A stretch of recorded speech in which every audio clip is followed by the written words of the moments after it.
And for the other types of, single step or other ultralight methods that I've tried. Hey guys, what's up? Welcome to another vlog. Heading down to Kentucky, do some scouting down here on a bunch of public land. I pretty much got all day to scout, so it's going to be a fun trip. I don't know, I probably got 4 pieces of public I've scouted down here in the past. I shot a small buck down here last year with my recurve bow. It's a Kentucky 11 pointer. It was a spike. So gonna go down here, see if we can get into them. It's a kind of a plethora of different types of terrain. Got hill country down there, a lot of like river bottoms is where I hunt at. It's a lot of river bottoms up to hill country type places, which is, I'm pretty used to that. It's similar to what I have here in southern Indiana too. So stick with me, it's gonna be fun. For that and then one last year. And it's typically in a bedding area. I'm not too...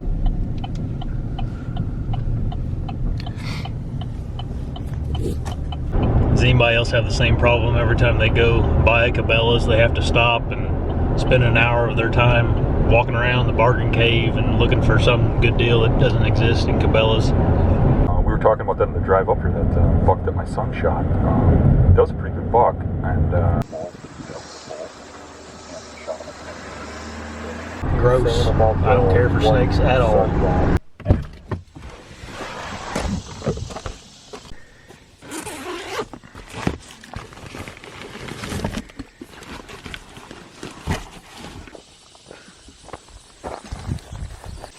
So what this looks like is a kind of a, I want to call it a CRP field, and just like random little woodlots in it. Particularly a pretty nice one that comes off the hills. I'll show you, kind of show you. Comes off the hills and then down into the CRP field. So looks like there's some pines, some big oak trees, things like that. I'm going to kind of just scout it out, see what I think. I think this is a kind of a smaller spot that I'm hoping gets overlooked, because the spot down the road where we usually hunt, it kind of has a lot of pressure. You can get a little farther out in those spots, down the road where there's a little bigger woods where you can walk a mile in or so. But I've never actually been on this land. This is my first time being here, so it's gonna be interesting to check out. So I'm actually not that far off the property line. Excuse me, not the property line, the parking lot. The parking lot's just over there. And you can see here, this is a little thicket that comes from those hills down in here and into this little section of public ground. And there's a fence here along these trees, and it drops down right here and then continues back on that way. So, this area right here is probably going to be a bottleneck where deer are going to typically, you can see there's a decent little trail through here that they're going to take the path of least resistance. So just a tip, if you find something kind of where the deer are going to be guided in a certain way, it's a good place to look. I'm thinking that these right here would be good trees to get up in, probably one of those back ones there, to shoot that opening that comes out through there. I'm walking up through here. That group of trees I was just at is right there that I thought would be a good stand location. So not only is there a good path on that side of that group of trees, there's also a really good, a good path coming out of here and then down into the woods. Thing I like about this spot, rub,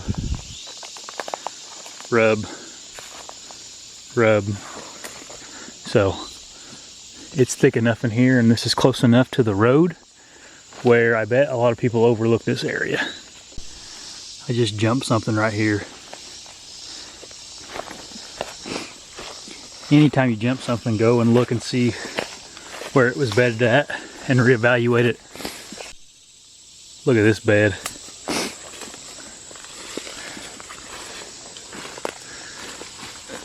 Wow. This is where that deer was laying.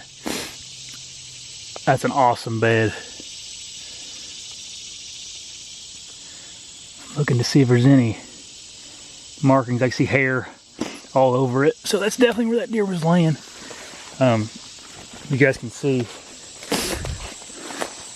Look how tucked away it is. He was laying right underneath that that limb right there. So it looks like he'd be bedded there. Really the only way you can come out of this place is through this path right here. So I'm gonna follow it and see if it just goes out into the CRP field or where it goes to. So that bed was underneath that pile, that old dead tree right there. I think the best way would be to get into this this area. As you can see, down this hill, there's a creek down here. You're not very far from the buck, but I think you could crawl down this creek and then come up this hillside and get set up maybe over in here out of his sight, because it looks like he gets up, walks around there, and then comes down this flat area. So either that or he goes straight out into the CRP field, and there's not a whole lot you can do with that. But it's like there's some old rubs on these two fairly large trees. So this is the tree I picked out. In the early season, there's plenty of cover up here, leaves around it. Late season, you'd be sticking out like a sore thumb. The bed's probably 80 yards down this this flat area here that goes out into the CRP field. And the reason I like this tree is because I can walk down this ditch that goes all the way to the road, and then walk right up this this hill here and get right in this tree, and that deer should never know I was here. Another deer just jumped up down in this CRP field. I don't know if you can see it very well. This is the one down on the low end, but there's a tree right there in the middle that I think it was a doe laying underneath that she just jumped up. I like to come down in these creeks just to look at deer tracks, even if it's not in a good spot. I just want to see, what type of deer could be using this area, even if it is at night. You can see down here at this crossing, that's a pretty big track there. Looks like a pretty good buck track. So there definitely could be a big buck bedded down in here also. And if that is the case, that tree that I was talking about setting in is right up there. If he would be bedded down in here, come up into these fields to feed, I'd be able to pick him off up there on top of that hill. I really like that spot. Pretty good old rub there. It don't look like it's been used in a little bit, but some pretty good gouge marks in it. That's pretty high there. So I don't know, it may have been used the last couple years, but it's on this pinch point between fields. You can see a little bottleneck comes in between the fields and up. I assume that is done during the night. I just jumped another deer back in this area. Right there's a good bed.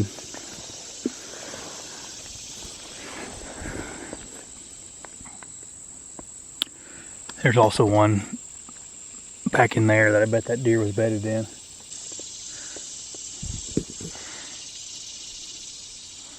All kinds of beds right here. Probably a group of does that was bedded here. But good to mark on your map so you know that there is some bedding right here. I'm gonna follow it out to this, on this path to see where it comes out at. Tucked up against this tree. Let's go look at this tree here to see if there's any scrapings or anything. And you can kind of see, this is where I kind of think maybe it could be a buck bedding area. You can see on this tree there's some bark missing and stuff. So that's a good sign that, there's a buck laying here maybe, and he may every now and again just reach up and kind of scratch his antlers against that tree. So this is the same bedding area that I just jumped some does out of back up in there.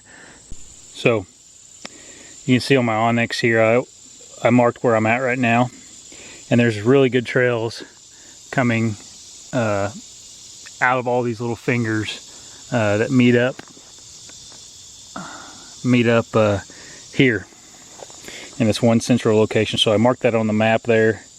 to hopefully, you know, come in here. Maybe we can throw a stand at this spot also. We're getting a little farther back into the public ground now, so and I am starting to jump a lot more deer. It's just so thick I can't tell what they are, but just another little tip: if you find an area on the map where a whole bunch of these fingers like this all come together, that's usually a good spot, especially during the rut. I'm at this tree kind of out in the middle of this big grass nasty field, and of course anytime there's a tree out in the middle of the field, there seems to be a bed underneath it. Oh, actually two. There's one right there too. It's a great big bed, probably where some does are bedding. Kind of down in this little valley that goes out into this old nasty pond. It's like noticeably 10 degrees cooler down here than it is outside, and I'm sure that is why they're staying down in here right now. But if you look here, some pretty good track there. I'm gonna follow it up this path and see if I can have an idea of where this buck's going. So here's a little like thermal tip for you guys. Out here is the river, and there is a good little funnel pinch right here. That there's a good deer trail that runs in between that pond and the river.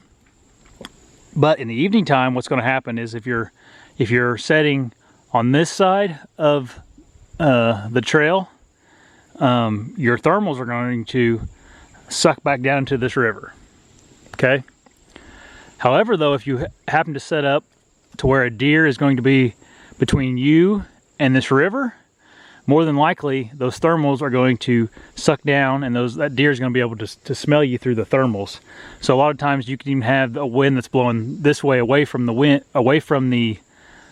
river, but those thermals will outweigh the predominant wind, and you think that deer has like a sixth sense to where he can detect you're there, but all he's actually done is gotten into your thermals. So let's say there was a deer path right here, and you were setting in, let's say, those big trees right there. Your air is going to, or your thermals are going to be sucked down this way, and if that deer gets between you and the thermals, you're going to get busted. Whereas if you set up in like this tree here, where they really don't have any room to get between you and the river, you know, you're much less likely to be busted. So just something to think about. I think the easiest way to get to this spot would be to take a boat or a kayak and come down the river, and then come in right here on this tree. It looks like you could get up on the bank pretty easily right there. The gar, I think. Another big gar. Nice, great big bed along the river here. You can see the river is just right there. So more than likely, I think this deer would get up and walk out there into those crop fields out there. I think if a guy could get a canoe or a boat to that spot where I showed you earlier, get up back in here and set up a stand, if there's a big buck bedded right here, I think you'd have a good chance of killing him. So this is kind of why I really like river bottom hunting for early season. For one, it's usually thicker than snot during early season, and it's hard to get places quietly. So the river allows you to get a canoe or a kayak or like a small john boat, you know, up to the bank of the river quietly and quickly, and you're able to sneak into your spots easier. Two, it provides a pinch point. Most of the time I find on river bottoms is there's some type of pinch point that river creates where deer will like to travel through. So they're fairly predictable. So that's kind of the second reason that I really like river bottoms. And the third reason is just because there's usually deer there. It's noticeably cooler near the river, near any type of water in early season, and especially like here in Kentucky where I'm at right now. In September, when the season opens September 1st, it can be 90 degrees outside, and that river gives the deer a break from that heat, along with hunting near the river can also provide some relief for the hunter. I guess a con could be that every now and again, if you're in the right scenario, you'll have some bug issues, but that's kind of comes with the territory of early season. It seems like no matter where you're at. I just jumped a doe out of this bed right here on the end of this kind of this finger that comes out of the river. So I got all the way to the end of it. The end of it's right here, and that's where the deer were bedded at.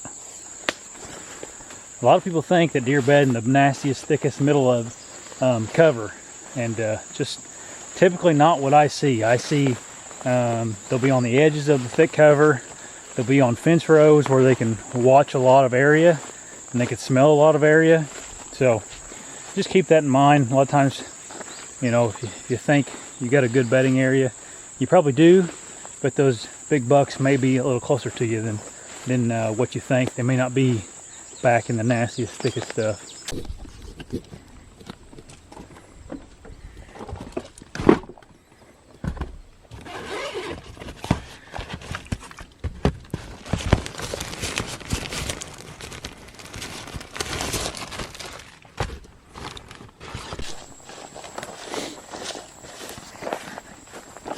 Bedding spot number 2. This is more of a hill country spot. Been here before, did some scouting, so probably gonna be a pretty quick little trip. Well, I've scouted that spot before, and honestly that time it was kind of a bust. I didn't see much of anything, and it was as thick as it's ever been, to be honest with you. In the summertime, it's just tough scouting those real thick areas sometimes, especially when it's 95 degrees outside and you're miserable the whole time. But I think if I come back this fall and hunt that area, going way back in there, just putting a stain on your back and going to some spots on the map, that may be the way to scout that area. Just because you about can't get to it right now. It's so briary and thick right now. So, but overall, I think the Kentucky scouting trip was a successful day. I already had a few spots here that I'd scouted during turkey season that are promising, and then the bottomland stuff that I scouted this morning with you guys. So can't wait to get back in here this September and do some hunting. See you guys on the next vlog.